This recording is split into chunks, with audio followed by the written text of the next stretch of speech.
Hello everyone, my name is Danielle and I'm the local witch here at Jacob's Trading. If you haven't heard of Jacob's Trading, be sure to check out the description below for more information to lead you to our website and our online store. But today I'm going to be sharing with you my 4 favorite crystals as a hedge witch. Now my little disclaimer for this is that everyone's energy is different and everyone's going to connect with different crystals. So the crystals that I suggest may not connect with you, and that's okay. You got to find your own path in witchcraft. That's the whole point. But without further ado, here's my first one.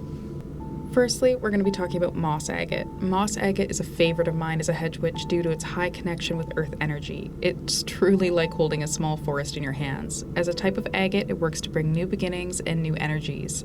It is also great to pair with plants that you wish to thrive and grow with intention. Plant witchery is a favorite of mine to help with goal setting, so this one is always a must in my collection. The second crystal I want to talk about today is Chrysacola. Chrysacola was the very first crystal that really spoke to me. Its vibrant blue color reminded me of a robin's egg, and I absolutely fell in love. Connected with the throat chakra, it helps with communication. Personally, I find it helps with matters of the heart and healing of old wounds. To me, the throat chakra and heart chakra are very intertwined. When I feel heartbreak or hurt, I don't necessarily feel it in my chest. I feel a lump in my throat, and I feel like a lot of people can relate to that. I find Chrysacola helps with these energies. Next, I want to talk about Pyrite. Pyrite is my favorite protection crystal. I've mentioned it a few times in my videos here because I always feel like it's overlooked.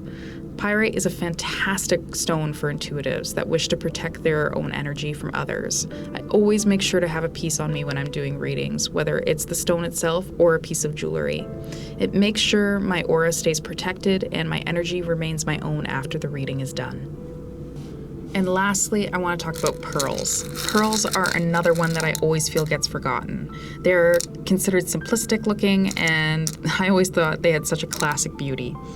They are connected to one of my favorite goddesses, Aphrodite. As she was born of the sea, pearls help carry her powers of love and divinity.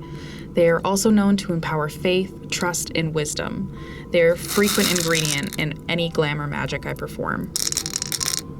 Well, that's all the information I have for you guys today. I hope you enjoyed this video. If you haven't already, make sure to hit like and subscribe. We come out with new videos all the time. And let me know in the comments what your favorite crystals are, or if you have any questions about the metaphysical properties of crystals that I haven't answered already. Have a magical week, everyone.